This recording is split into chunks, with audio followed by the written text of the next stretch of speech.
जय श्री कृष्ण साथियों। आज हम इंदिरा गांधी विश्वविद्यालय की ओर से जो भगवत गीता का अपना कोर्स है उसके विषय MBG 001 भगवत गीता परिचय एवं विषय प्रवेश के बारे में बात करेंगे। इस विषय में टोटल 7 खंड हैं। सभी खंड में 4-4 इकाइयाँ हैं। आज हम इसकी महत्वपूर्ण इकाई खंड 1 भगवत गीता का परिचय और इसकी सांस्कृतिक पृष्ठभूमि के बारे में बात करेंगे। इसके परिचय में भगवत गीता का रचना काल, गीता में शामिल श्लोकों की संख्या, इसके टीकाकारों का परिचय और सभी अध्यायों का सार और गीता के महत्व के बारे में बात करेंगे। भगवत गीता संस्कृत महाकाव्य का ही नहीं अपितु संपूर्ण विश्व में अत्यंत समादर प्राप्त ग्रंथ है। इसमें भगवान कृष्ण द्वारा अर्जुन को कुरुक्षेत्र युद्ध में दिया गया दिव्य उपदेश है। यह गीता वेदांत का दर्शन का सार है। यह ग्रंथ महाभारत की एक घटना के रूप में प्राप्त होती है। महाभारत में वर्तमान कलयुग तक की घटनाओं का विवरण मिलता है। इस युग के प्रारंभ में आज से लगभग 5000 वर्ष पूर्व भगवान श्री कृष्ण ने अपने मित्र तथा भक्त अर्जुन को गीता सुनाई थी। गीता का रचना काल। गीता के रचना काल के संबंध में डॉक्टर रामकृष्ण गोपाल भंडारकर ने चतुर्व्यूह को आधार मानकर सिद्ध किया है कि भगवत गीता की रचना सात्वत या भागवत संप्रदाय की सुव्यवस्थित होने की पूर्व हुई है। उनके मत में इसका काल 4वीं ईसा पूर्व का आरंभ है तथा यह भक्ति संप्रदाय या एकांतिक धर्म की प्राचीनतम व्याख्या है। यद्यपि गीता के काल निर्णय के बारे में भिन्न भिन्न प्रकार की गवेषणाएं भी हैं और आज भी हो रही हैं। इसलिए गीता को महाभारत के भीष्म पर्व पर आधारित मानना उचित है। महाभारत के भीष्म पर्व के 25 से 42 अध्याय के अंतर्गत भगवत गीता आती है। फिर शांति पर्व, अश्वमेध पर्व में भी गीता के कुछ प्रसंग उल्लिखित हैं। भगवत गीता धर्म पर आधारित दिव्य ग्रंथ है। इसकी रचना काल और संदेश के विषय में विद्वानों में बहुत मतभेद हैं। पाश्चात्य विद्वानों का मानना है कि गीता में परस्पर विरोध विचारों का सामंजस्य है, जो यह सिद्ध करता है कि एक व्यक्ति द्वारा रचित होना संभव नहीं है, बल्कि विभिन्न व्यक्तियों ने विभिन्न समयों में लिखा होगा। परंतु भारतीय विचारक एवं चिंतक मानते हैं कि भागवत धर्म का अभ्युदय काल ईसा सन के 1400 वर्ष पहले रहा होगा और गीता कुछ शताब्दियों के बाद प्रकाश में आई होगी। गीता महाभारत का ही एक अंश है। यदि महाभारत काल निर्धारण है तो गीता का भी उसी के आधार पर सहज अंदाजा लगाया जा सकता है। महाभारत लक्ष्य श्लोकात्मक ग्रंथ है और शक संवत के लगभग 500 वर्ष पूर्व अस्तित्व में था। गारवे के अनुसार मूल गीता की रचना 200 ईसा पूर्व के लगभग हुई होगी, जो विष्णु और कृष्ण का तादात्म्य स्थापित किया जा चुका था। हॉपिंग्स, कीथ और डाउनशन और फर्कुआर आदि विद्वान इसे श्वेताश्वर उपनिषद से मिलता जुलता मानते हैं, लेकिन समयानुसार कुछ बात का उपनिषद भी इसे को मानते हैं। ऑटो और याकोबी मूल गीता ग्रंथ को दार्शनिक या धार्मिक ग्रंथ नहीं मानते। इन लोगों का मानना है कि यह मूलतः महाकाव्य का सुंदर अंश है, जिसे बाद में दार्शनिकों ने वर्तमान क्लेवर में सुसज्जित कर नया रूप प्रदान किया है। ये सब इनके अपने अपने विचार हैं। महाभारत गीता में शामिल। महाभारत में 18 पर्व हैं, जिनमें पूर्वार्ध में 6 पर्व हैं, उत्तरार्ध में 12 पर्व हैं। इस ग्रंथ का महाभारत से बड़ा साम्य है। महाभारत में 18 पर्व हैं, वहीं गीता में 18 अध्याय हैं, जिनको 6-6 क्रमों में बांटा गया है। पहले 6 कर्मयोग पर आधारित हैं, फिर भक्ति योग पर, और उसके बाद अध्यात्म ज्ञान की पराकाष्ठा से ओतप्रोत हैं। इस प्रकार पूरी गीता में महाभारत से कितना साम्य दिखलाई पड़ता है। एक तरफ 7-7 अश्वमेध सेना थी और दूसरी तरफ 11 अश्वमेध सेना। ऐसे वातावरण में गीता कही गई है। तो तत्व ज्ञान ऋषि महात्मा लोग गुफा कंदराओं में रहकर प्रदान किए हैं, वह गीता के तत्वाधान के सामने कुछ भी नहीं है।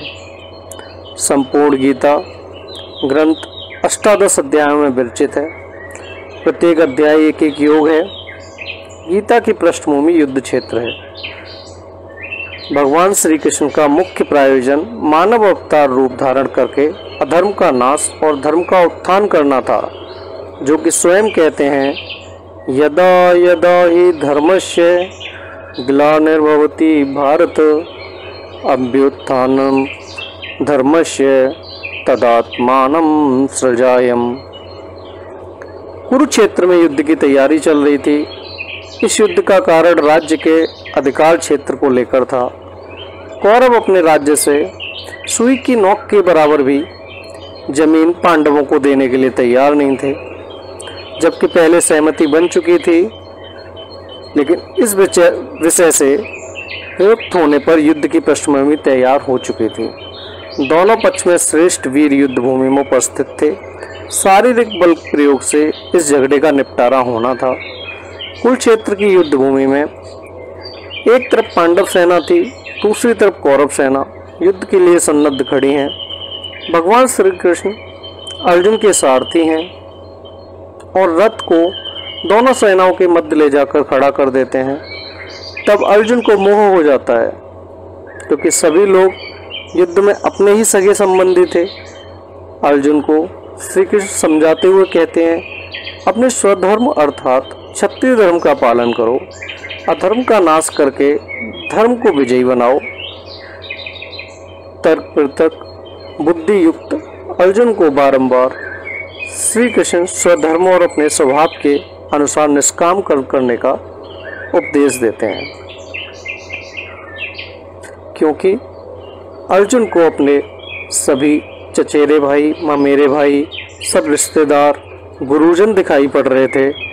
तो वो वहाँ पर सोचने लग जाते हैं कि मैं किस तरह से इनसे युद्ध लड़ पाऊंगा, कैसे मैं हथियार उठा पाऊंगा। दातव्य है कि गीता का उपदेश समाप्त होने पर श्री कृष्ण ने केवल यही कहा है, यच्छेच्छसि तथा कुरु, अर्थात जैसी तुम्हारी इच्छा हो वही करो। और अर्जुन ने उत्तर दिया, आपकी कृपा से मेरा मोह नष्ट हो गया है, अर्थात जैसा आपने कहा है वैसा ही करूँगा। करिष्ये वचनम तव।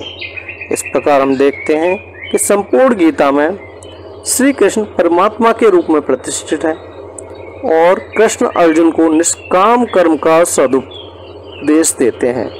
गीता के 18 अध्याय के विषय में अर्थात 18 अंक को देखा जाए तो ये परिलक्षित होता है कि संपूर्ण चराचर जगत में सार्थकता 18 अंकों में ही समाविष्ट है, क्योंकि जगत में 4 वेद, 4 युग, 4 वर्ण, 4 आश्रम, इन्हीं 16 शाखाओं रूपी वृक्ष के ऊपर जीवात्मा और परमात्मा रूपी 2 पंछियों का चिर निवास है, जो मिलकर 18 हो जाते हैं। द्वासुर्पणा स्वेजास सखाया समानम वृक्षम परिस्वजाते। महर्षि कृष्ण द्वैपायन वेद व्यास को 17 पुराणों की रचना के बाद भी आध्यात्मिक शांति नहीं प्राप्त हुई है। वे 18वें महापुराण के रूप में श्री कृष्ण भक्ति भावना से ओतप्रोत श्रीमद् भगवत गीता महापुराण वर्णित किया, वेद व्यास महापुरुष थे। उन्होंने महाभारत के लौकिक कौरव पांडव के महाभारत के युद्ध को भगवत गीता में दैव्य तथा आसुर स्वभाव के अंतर्द्वंद का चित्र इस प्रकार चित्रित किया है कि विवेक और विचार पूर्वक मनन करके संपूर्ण चराचर जगत का एकमात्र स्वामी जीवात्मा मोहमयी निद्रा से जागृत होकर अधिभौतिक जगत की नश्वरता को भलीभांति समझ लेता है और जरा मृत्यु के भय से सर्वदा मुक्त हो जाता है। महर्षि 18 अंकों की प्रेरणा संभवतः यहीं से मिली होगी, क्योंकि उन्हें महाभारत ग्रंथ को 18 पर्वात्मक ही रचा है और उसके महासंग्राम की अवधि 18 दिन तथा गीता रूप महायोग शास्त्र का ज्ञान और कर्म रूपी तत्व का वर्णन भी गीता के 18 अध्यायों में कहकर वर्णित किया गया है। गीता के श्लोकों की संख्या के वर्णन के बारे में प्राचीन काल से लेकर आज तक मतभेद विद्यमान है। आचार्य शंकर ने गीता पर अपना भगवत गीता सांकर भाष्य लिखा है और साथ ही श्लोकों की संख्या 700 मानकर गीता भाष्य की रचना की है। महाभारत के भीष्म पर्व के 43 अध्याय के चौथे और 5वें श्लोकों में वैशंपायन की भगवत गीता की प्रशंसा करते हुए कहा है, षट शतानि शबिंशानि श्लोकानां प्राह केशव अर्जुन सप्त पंचांशम सप्तषष्टि च संजय धृतराष्ट्र श्लोकमेकं गीताय मानुच्यते। अर्थात गीता में श्री कृष्ण के द्वारा कथित श्लोकों की संख्या 620 है, अर्जुन के द्वारा 56 श्लोक हैं और संजय द्वारा कथित 67 है और धृतराष्ट्र द्वारा 1 श्लोक है। इस प्रकार उपयुक्त सभी श्लोकों की संख्या पर गणित की जाए तो 745 हो जाती है। आधुनिक विद्वानों में भी श्लोक संख्या को लेकर मतभेद उपस्थित हैं और आधुनिक लोग गीता के आकार को अपूर्ण मानते हैं। इस प्रकार कुछ लोग तो गीता के श्लोकों की संख्या 745 ही मानते हैं, किंतु वर्तमान में प्रचलित गीता के श्लोकों की संख्या 700 ही मानी जा रही है। महाभारत के भीष्म पर्व के 25 से 42 अध्याय की भगवत गीता भी 700 श्लोकों में ही पूर्ण है। कहीं कहीं पर श्री भगवान उवाच, संजय उवाच, अर्जुन उवाच और धृतराष्ट्र उवाच आदि कुल 58 उक्तियों में श्लोक संख्या नहीं दी गई है। इसी प्रकार दुर्गा सप्तशती में भी 700 श्लोक में ही पूर्ण है। महाभारत में वैशंपायन की उक्ति के अनुसार गीता के श्लोकों की संख्या 745 होती है और वह भी धृतराष्ट्र उचाप 9, अर्जुन उवाच 20, श्री भगवान नुवाच 28, ऐसी कुल 58 उक्तियों को महाभारत के 700 श्लोकों के अंतर्गत नहीं किया गया है। इस प्रकार गीता के श्लोकों की संख्या में कुछ भेद परिलक्षित होता है। यथार्थ में भी जो मूल महाभारत है उसमें भी 700 श्लोक ही प्राप्त होते हैं। गीता के कई टीकाकार हुए हैं, उन सभी के बारे में बात करें तो शंकराचार्य जी का टीका इस समय विद्यमान टीकाओं में सबसे प्राचीन है।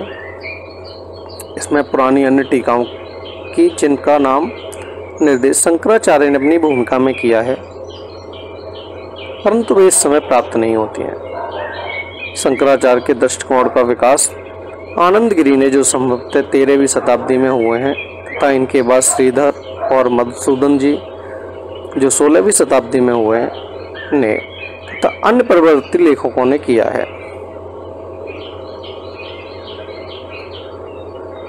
मध्व ने तक श्रीमद् भागवत गीता पर 2 ग्रंथ गीता भाष्य और गीता तात्पर्य लिखे।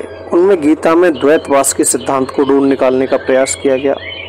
यह मानते हैं कि आत्मा और परमात्मा को एक तरह से तदन रूप न मानकर भिन्न मानना चाहिए। निम्बार्क ने द्वैताद्वैत के सिद्धांत को अपनाया और ब्रह्मसूत्र पर टीका लिखी। इनके शिष्य केशव कश्मीरी ने गीता पर एक टीका लिखी जिसका नाम तत्व प्रकाशिका है। गीता पर अनेक टीकाकारों ने अपने अपने समय में, बाल गंगाधर तिलक, अरविंद, गांधी की प्रमुख टीकाएं हैं, अपने अपने विचार हैं उन सभी के। डॉक्टर राधाकृष्णन लिखते हैं कि उपदेश देते समय कृष्ण के लिए इस युद्ध क्षेत्र में 700 श्लोकों को पढ़ना संभव नहीं हुआ होगा। उन्होंने कुछ थोड़ी सी बातें कही होंगी जिन्हें बाद में लेखकों ने विस्तारित कर दिया है।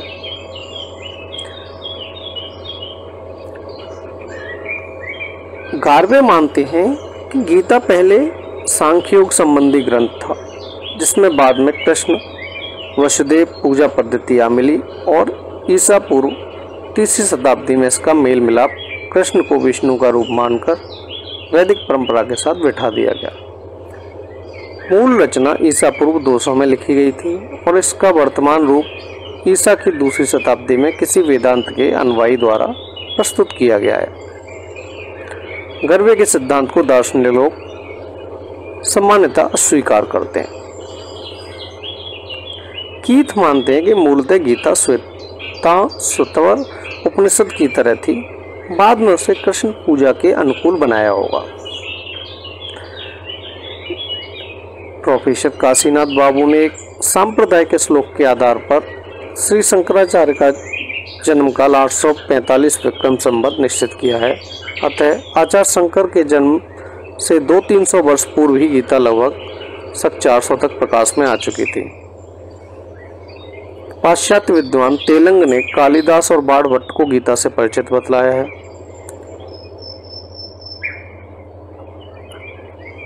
कालिदास कृत रघुवंश में विष्णु की स्तुति में अन्वाप्तमावप्त्वम न केत किंचन विद्यते, इस श्लोक को गीता के नानवाप्तव्यम श्लोक से संभवतः ग्रहण किया होगा। भारतीय विद्वान यह मानते हैं कि गीता में परस्पर विरोधी लगने वाली विचारधाराओं का विवेचन आवश्यक किया गया है, परंतु समस्त तत्व बिखरे न होकर आबद्ध हैं। इससे यह सिद्ध होता है कि गीता की रचना एक बार ही हुई होगी। सभी के अपने अपने अलग अलग विचार हैं इस गीता के बारे में। गीता के अष्टादश अध्यायों का जो सार है वो हम अध्यायवार यहाँ पर डिस्कस करते हैं। गीता का जो प्रथम अध्याय है, संपूर्ण गीता ग्रंथ अष्टादश अध्यायों में रचित है। प्रत्येक अध्याय ही एक एक योग है। गीता के प्रथम अध्याय का नाम अर्जुन विषाद योग है। गीता की पृष्ठभूमि युद्ध क्षेत्र है। भगवान श्री कृष्ण अपनी अवतार लीला में अधर्म का नाश और धर्म का उद्धार करने के लिए अवतरित हुए हैं। कौरव और पांडवों में राज्य के अधिकारी को लेकर युद्ध होना अवश्य संभव ही हो गया। कौरव पक्ष में 11 अक्षौहिणी और पांडव पक्ष में 7 अक्षौहिणी सेना सुसज्जित होकर कुरुक्षेत्र के मैदान पर खड़ी थी। द्वितीय अध्याय में गीता के द्वितीय अध्याय का नाम सांख्य योग है, जिसमें 72 श्लोक समाविष्ट हैं। सांख्य शब्द का अर्थ है ज्ञान और योग का अर्थ कर्म ज्ञान। कर्म पर सम्मिलित रूप से विशेष चर्चा होने के कारण इस अध्याय का नाम सांख्य योग रखा गया। अर्जुन का विषाद दूर करने के लिए इस अध्याय में विशेषतया श्री कृष्ण द्वारा आत्मत्व का उपदेश दिया गया। आत्मा और शरीर की नित्यता अनित्यता का वर्णन किया गया। उसके पश्चात श्री कृष्ण ने निष्काम कर्मयोग के संबंध में भी उपदेश दिए। निष्काम कर्मयोग नामक उपदेश यद्यपि अर्जुन को भले ही लक्ष्य प्रकट करने के लिए किया गया है, तब भी समस्त बुद्धिजीवी वेगी मनुष्य जाति के लोग इनसे विशेष रूप से उत्कृष्ट होंगे। ज्ञान और कर्म का विरोध सनातन युग से चला आ रहा है। ज्ञान को श्रेष्ठ मानते हैं कि कर्म को श्रेष्ठ है। तृतीय अध्याय में जिसका नाम कर्मयोग है। इसमें 43 श्लोक हैं। शोक मोह ग्रस्त अर्जुन के प्रश्न पूछने पर श्री भगवान ने ज्ञान और कर्म का मेल करके इस अध्याय में विशेष रूप से कर्म महात्मत और स्वधर्म पालन का उपदेश दिया है। सन्यासियों के लिए ज्ञान योग और अन्य के लिए कर्मयोग का उपदेश दिए हैं। अनासक्त भाव से ईश्वरार्पित बुद्धि से कर्म करना ही कर्मयोग है। कर्मयोगी फल सहित सभी कर्म श्री भगवान को अर्पित कर देता है तथा कर्तव्यमान का त्याग कर देता है। दोनों ही कठिन साधनाएं हैं। श्रीमद् भागवत गीता मनुष्य मात्र के अनुभव पर आधारित ग्रंथ है। मनुष्य ही परमात्मा प्राप्ति का एकमात्र अधिकारी है। इस प्रकरण में भगवान ने कहीं भी बुद्धि शब्द का प्रयोग नहीं किया है, क्योंकि नित्य और अनित्य, सत और असत, अविनाशी और विनाशी, शरीर और शरीर को अलग अलग समझने के लिए विवेक की ही आवश्यकता होती है, बुद्धि की नहीं। विवेक बुद्धि से परे है। विवेक बुद्धि में प्रकट होता है, बुद्धि विवेक में नहीं। कर्मयोग प्रकरण में बुद्धि की विशेषता बतलाई गई है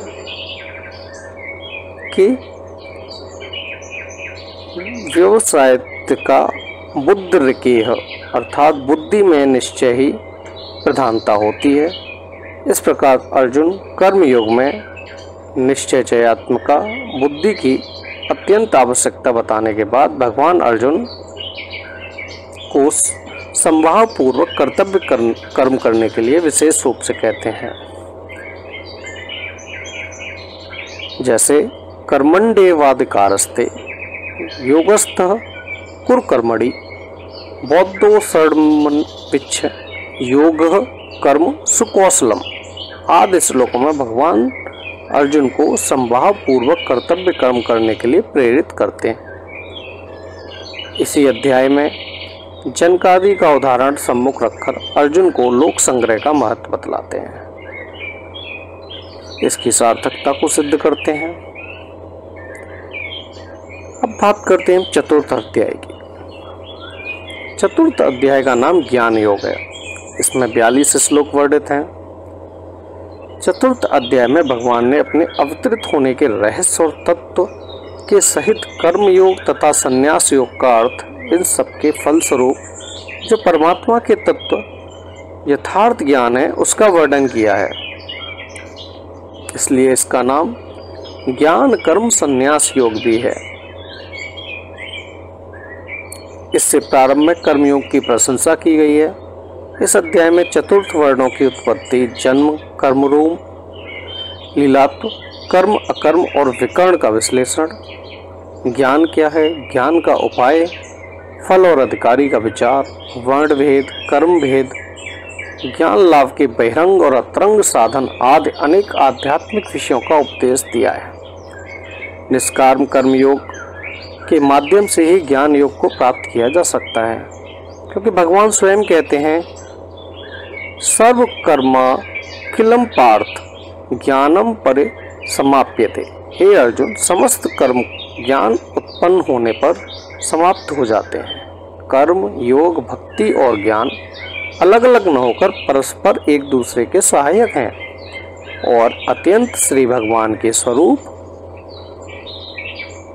परम धाम की प्राप्ति करा देते हैं। उस अध्याय में वर्ण विभाग का भी वर्णन किया गया है। चातुर्वर्ण मया सृष्टम गुण कर्म विनागसम। मानव समाज को धर्म समाज परिवर्तित करने के लिए वर्ण विभाग की व्यवस्था की गई है। इसमें यह संकेत मिलता है कि श्री भगवान भी जिनके लिए कुछ भी अपर्याप्त नहीं है, वह भी निर्लिप्त होकर कर्म का संपादन करते हैं। इससे कर्म करने की पद्धति का यथार्थ संकेत मिलता है। इसके अनंतर व्याकर्म, विविध लाक्षणिक यज्ञों की विशेषता, ज्ञान यज्ञ की श्रेष्ठता, ज्ञान क्या है, ज्ञान का लाभ का उपाय क्या है, इसके फल और अधिकारी का विचार आदि अनेक तत्वों की आलोचना इस अध्याय में की गई है। पंचम अध्याय 29 श्लोक पंचम अध्याय में है। पंचम अध्याय में कर्मयोग निष्ठा और सांख्य योग निष्ठा का वर्णन हुआ है। सांख्य योग को ही संन्यास नाम से अभिहित किया जाता है, इसलिए अध्याय का नाम कर्मयोग रखा गया है। इसमें अर्जुन भगवान से पूछते हैं कि सांख्य योग और कर्मयोग में कौन श्रेष्ठ है, परंतु इसके उत्तर में भगवान स्पष्ट करते हैं कि दोनों ही श्रेष्ठ और कल्याणकारक हैं, परंतु कर्म संन्यास की अपेक्षा श्रेष्ठ है। इस अध्याय के 10वें और 11वें श्लोक में भगवत दर्पण बुद्धि से कर्म करने वाली की और कर्म प्रधान कर्मयोगी की प्रशंसा करके कर्मयोगी के कर्मों को आत्मसुक्ति में ही बतलाया गया है। आगे कहा गया है कि अज्ञान के द्वारा जब ज्ञान आवृत हो जाता है तब जीव को मोह माया घेर लेती है, इसलिए ज्ञान का महत्व बतलाया गया है और ज्ञान के एकांत साधन का भी वर्णन किया गया है। इस अध्याय में 22वें श्लोक में भोगों को दुख का कारण विनाशशील बतलाया गया है और जो विवेकी व्यक्ति को इससे आसक्त न होने की बात कही गई है। योगी के विषय में कहा गया है, जो काम क्रोध वेग को सहन कर लेता है वही पुरुष योगी है और सुखी है। इस अध्याय में देन देने योग्य है कि भगवान ने यह कभी भी नहीं कहा कि कर्म अकर्म विकर्म सब कुछ छोड़कर सन्यासी हो जाओ। यथार्थ रूप में यह कहा है कि पूर्णतया कर्म फल का परित्याग करके कर्मयोगी या नित्य सन्यासी होने का ही आदेश दिया है। कर्म त्याग या स्वधर्म त्याग गीता का उपदेश नहीं है, अपितु स्वधर्म पालन और कर्म फल त्याग गीता का उपदेश है, क्योंकि कर्म त्याग करके संसार में रहना संभव नहीं है। केवल वैराग्य संपन्न व्यक्ति ही कर्म त्याग करके सन्यासी हो सकते हैं। अब हम बात करते हैं इसके 6ठ अध्याय की, यानी 6ठे अध्याय की। गीता के 6ठ अध्याय में 46 श्लोक हैं। इसका नाम है ध्यान योग। ध्यान योग में शरीर, इंद्रिय, मन और बुद्धि का संयम करना परमावश्यक है तथा शरीर, इंद्रिय, मन और बुद्धि इन सबको आत्मा के नाम से कहा जाता है और इस अध्याय में इन्हीं के विशेष संयम का वर्णन है, इसलिए इस अध्याय का नाम आत्म संयम योग रखा गया है। ध्यान योग बहुत कठिन है, इसलिए इसके लिए विविध प्रकार के प्रयत्न की आवश्यकता होती है। यम, नियम, आसन, प्राणायाम, प्रत्याहार, धारणा, ध्यान और समाधि के माध्यम से ही ध्यान योग के बाहरी स्थिति की अवस्था प्राप्त होती है। इन योगांगों के माध्यम से तथा अभ्यास और वैराग्य का आलंबन लेकर चंचल मन और इंद्रियों को बस में किया जा सकता है।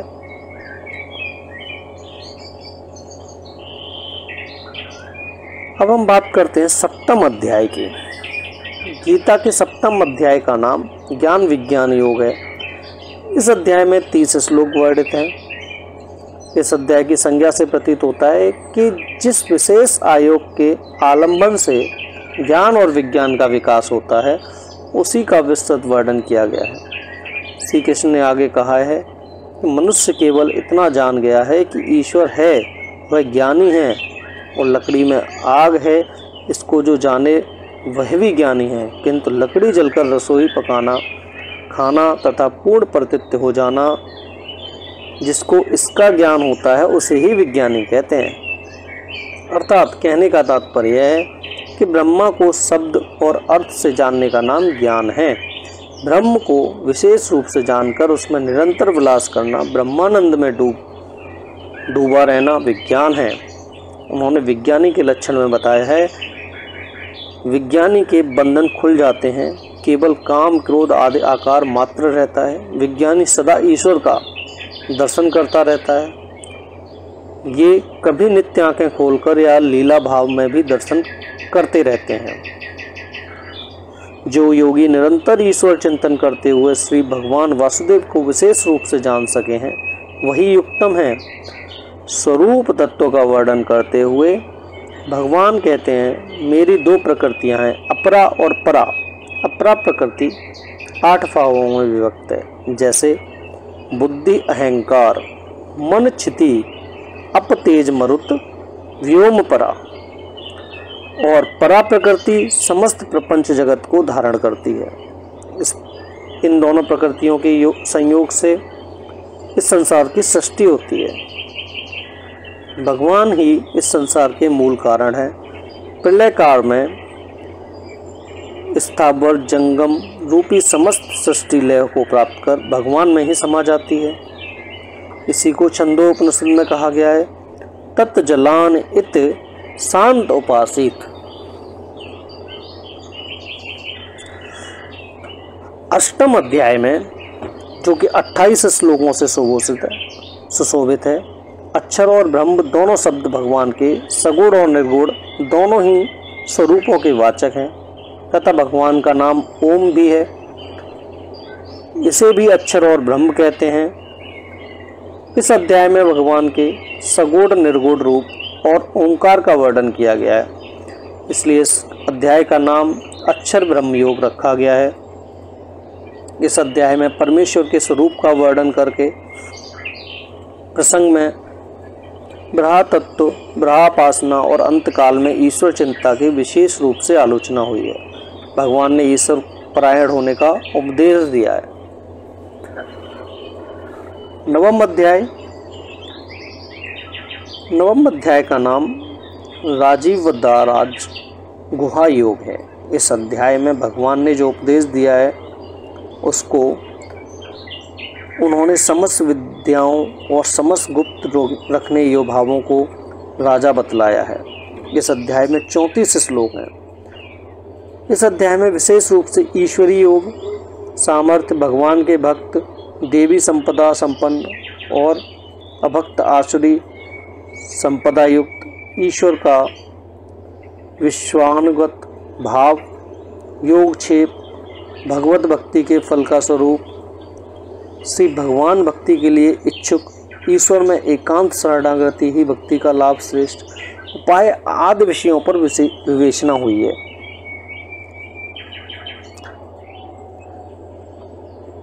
दसवें अध्याय में प्रधान रूप से भगवान की विभूतियों का ही वर्णन है, इसलिए इस अध्याय का नाम विभूति योग रखा गया है। इसमें 42 श्लोक हैं। इस अध्याय में विशेष रूप से ईश्वरी विभूतियों का वर्णन किया गया है। श्री भगवान की बड़ी विभूति है कि वह विश्वानगत होकर भी विश्वातीत हैं, निर्गुण होते हुए भी सगुण की तरह प्रतीत होता है, एक होकर भी अनेक रूपों में प्रतीत होता है। एकादश अध्याय 11वां अध्याय, इसका नाम विश्वरूप दर्शन योग है। 55 श्लोकों से सुसज्जित है यह अध्याय।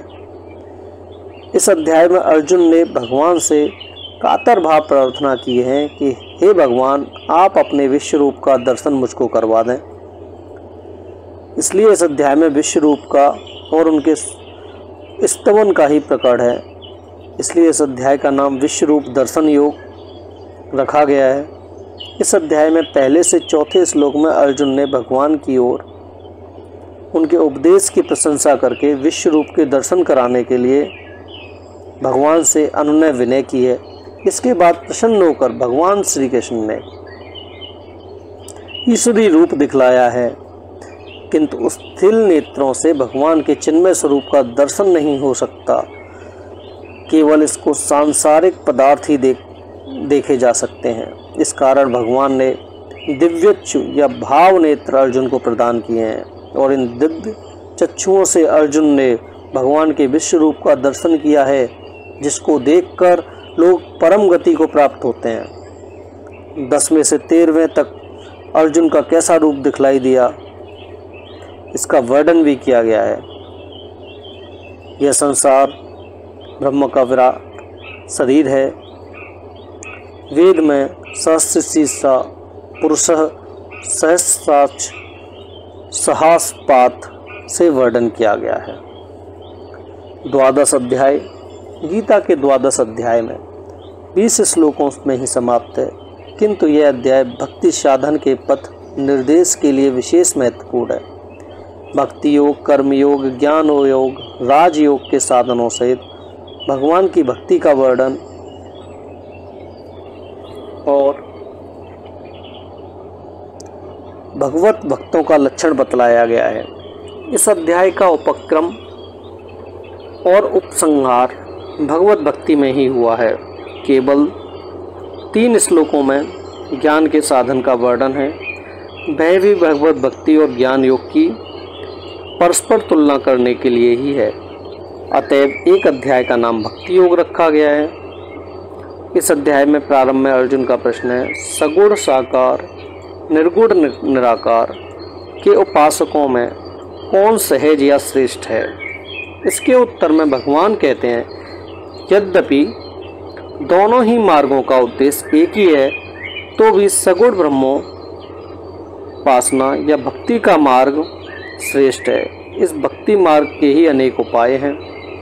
उनमें भक्ति योग निष्काम कर्म की श्रेष्ठ है, जो मनुष्य भक्ति मार्ग का अवलंबन लेकर इंद्रिय संयम करते हुए तथा सर्वत्व समत्व बुद्धि युक्त होकर संपूर्ण प्राणियों में आत्मदर्शन करता है, वे भी परमात्मा को प्राप्त करता है।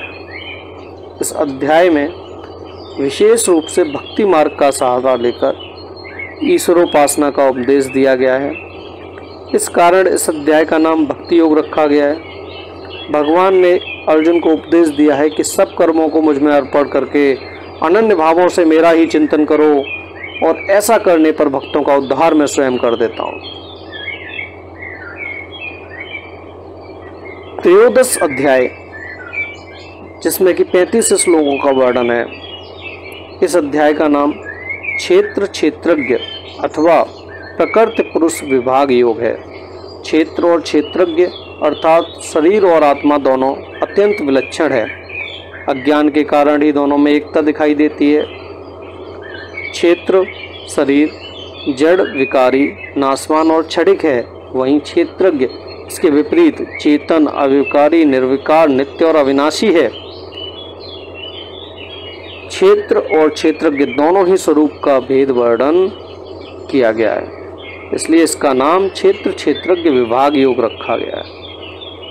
इस अध्याय में अंतिम श्लोक के विषय में आचार्य शंकर ने लिखा है कि इस श्लोक से अध्याय का सारमर्म सूचित हुआ है। क्षेत्र और क्षेत्रज्ञ अर्थात शरीर और आत्मा के भेद दर्शन से ही मुक्ति है। देहात्म अभेद ही सारे बंधनों का कारण है, इसका भेद ही आत्मज्ञान है। जब तक देह बुद्धि है तभी तक सुख दुख जन्म मृत्यु रोग शोक है, ये सब देह को ही होता है, आत्मा को नहीं। आत्मज्ञान की प्राप्ति होने के बाद सुख दुख जन्म मृत्यु आदि स्वप्न की तरह मिथ्या प्रतीत होते हैं। क्षेत्र और क्षेत्रज्ञ का यह भेद ज्ञान ही यथार्थ ज्ञान है, वही परमेश्वर का ज्ञान ब्रह्म ज्ञान है। योग मार्ग के अवलंबन से ध्यान, धारणा और समाधि और अनात्मा के विचार द्वारा ही आत्मज्ञान की प्राप्ति होती है और इसी से मोक्ष की प्राप्ति हो सकती है। यहाँ भगवान कह रहे हैं कि आत्मज्ञान अगर आपको प्राप्त करना है तो आपको सुख दुख जन्म मृत्यु इन सबसे परे उठना होगा। ये सब आपको प्रतीत ही नहीं होंगे, ये सब मिथ्या हो जाएंगे। चतुर्दश अध्याय, जिसमें कि 27 श्लोक हैं। इस अध्याय में प्रकृति के त्रिगुण सत्य, रज और तम, जो 3 गुण हैं, सत्य, रज और तम, उनके स्वरूप और उनके कार्य, कारण और शक्ति का वर्णन किया हुआ है। सांख्य में भी गुणानाम साम्यावस्था प्रकृति है कहा गया है। जीवात्मा को बंधन और अज्ञान से आवृत करने का मुख्य कार्य में त्रिगुण ही करते हैं। इन त्रिगुणों से जब मनुष्य छूट जाता है तभी वह परम पद को प्राप्त होता है। सत रज तम इन तीन गुणों, सत रज तम इन तीन गुण और त्रिगुणों से अतीत त्रिगुणातीत अवस्था ही इस अध्याय में विशेष रूप से आलोचित हुए हैं। इसलिए इस अध्याय का नाम गुणत्रय विभाग योग है। तीन गुणों से अतीत होकर परमात्मा को प्राप्त मनुष्य के क्या लक्षण हैं, इन्हीं त्रिगुण संबंधी बातों का विवेचन इस अध्याय में किया गया है। भगवान कहते हैं, मेरी एक निष्ठ भाव से भक्ति योग के द्वारा सेवा करने से ही त्रिगुणातीत होकर ब्रह्म भाव प्राप्ति होती है, क्योंकि मैं ही ब्रह्म की प्रतिष्ठा हूँ। फिर आगे कहते हैं कि पराभक्ति और ब्रह्म भाव एक ही हैं, क्योंकि दोनों से ही मुक्ति प्राप्त होती है। पंचदश अध्याय, इसमें 20 श्लोक हैं। इसका नाम पुरुषोत्तम योग है। इस अध्याय में संपूर्ण गीता का भाव व्यक्त किया गया है। संपूर्ण जगत के कर्ता धर्ता हर्ता सर्वशक्तिमान सबके नियंता सर्वव्यापी अंतर्यामी परम दयालु शरण लेने योग्य सगुण परमेश्वर परम पुरुषोत्तम भगवान के गुण प्रभाव और स्वरूप का वर्णन किया गया है। इस अध्याय में क्षर पुरुष, अक्षर पुरुष और पुरुषोत्तम तीनों का वर्णन किया गया है। क्षर और अक्षर से भगवान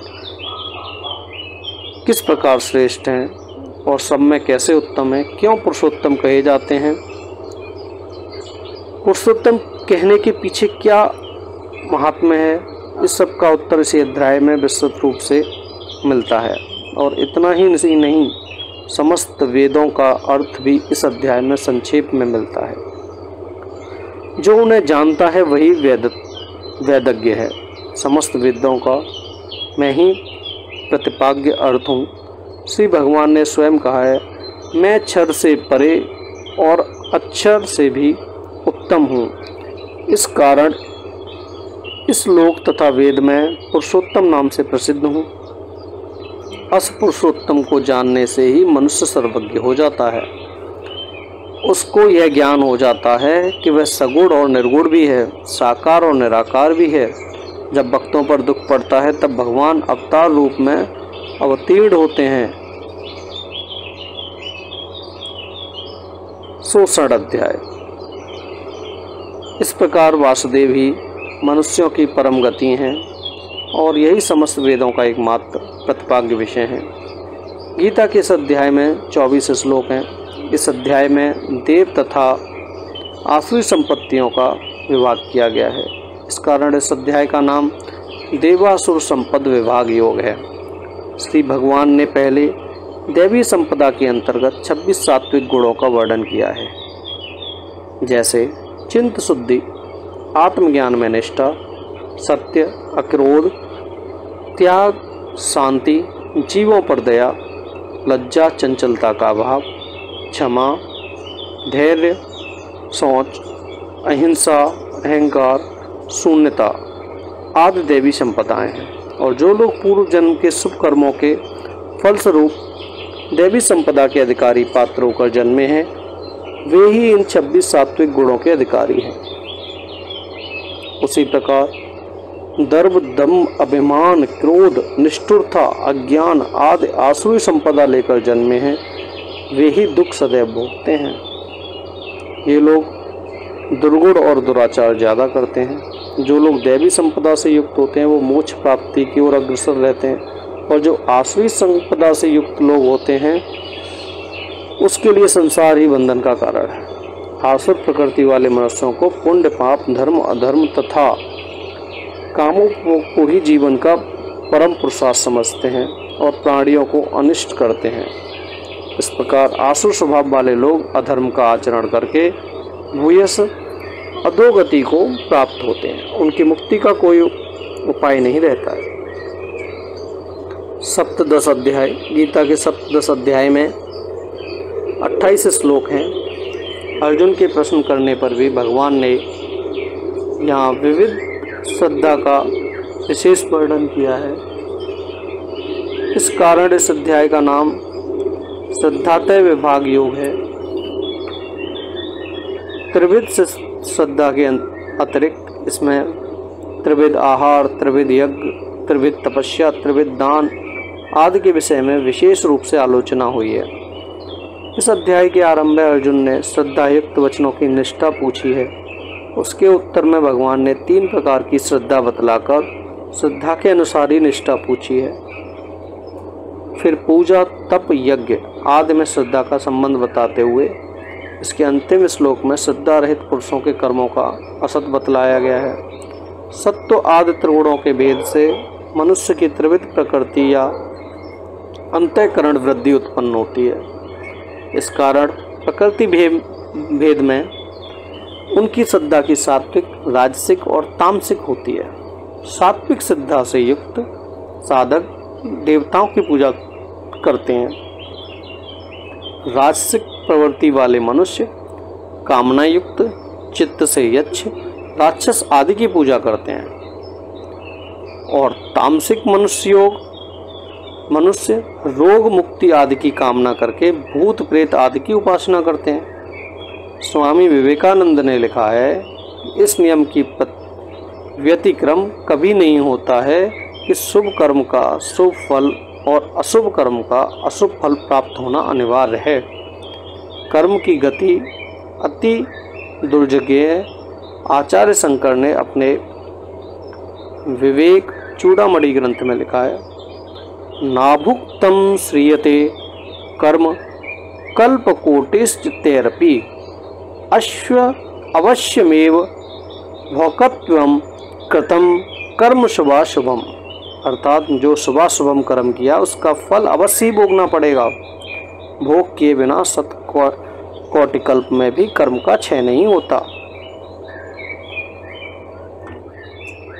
इन कर्मों की त्रिविध स्थितियों का वर्णन शास्त्रों में भी मिलता है। प्रारब्ध, जिसका भोग चल रहा है, क्रयमाण, जो भोग काल में किया जा रहा है, संचित, जो अभी फल देने में प्रवृत्त नहीं हुआ है।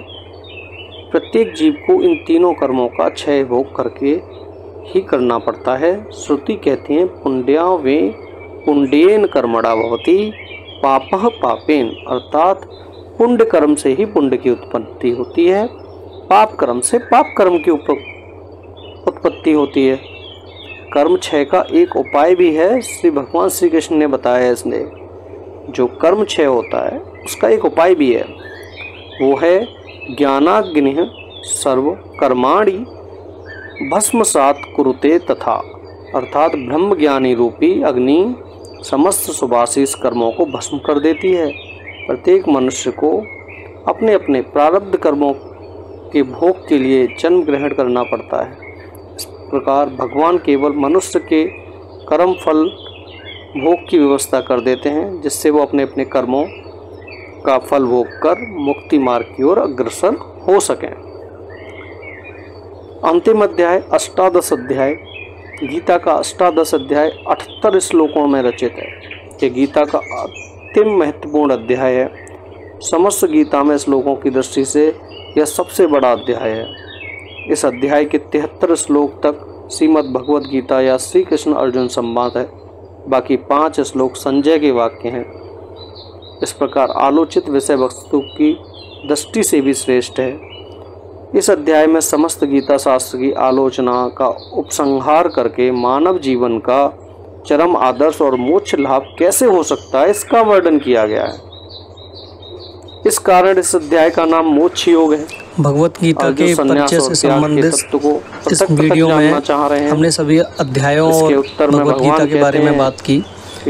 क्योंकि ये वीडियो बहुत अधिक लंबा हो जाएगा, इसलिए हम इसमें सिर्फ परिचय के बारे में बात करेंगे। उम्मीद है आप सभी को ये बहुत पसंद आया होगा। हमने MBG 005 का पूरा वीडियो बना के डाला हुआ है। इसी तरह से हम MBG 001 और बाकी सबके भी महत्वपूर्ण टॉपिक जो हैं उनके बारे में वीडियो बना करके जल्द इसी चैनल पर डालेंगे। इसलिए आप सभी से अनुरोध है कि इस चैनल को लाइक करें, सब्सक्राइब करें और ज़्यादा से ज़्यादा शेयर करें, जिससे कि गीता का ज्ञान जन जन तक पहुंच सके। हमारी एक ये छोटी सी कोशिश है, इसमें आप सभी के सहयोग की बहुत ज़रूरत है। अगर एक अगर आप इसको सब्सक्राइब और बेल आइकन को दबा देंगे तो अगला वीडियो हम जब भी डालेंगे वो आपके पास नोटिफिकेशन आ जाएगा तुरंत। आप सभी का बहुत बहुत धन्यवाद हमसे जुड़ने के लिए। बुलाया गया है, थैंक यू वेरी मच। जय श्री कृष्ण। कार्य हुए हैं बना करके एक सिंगल पेज पर भी इन अध्यायों को आसानी से समझ सकते हैं।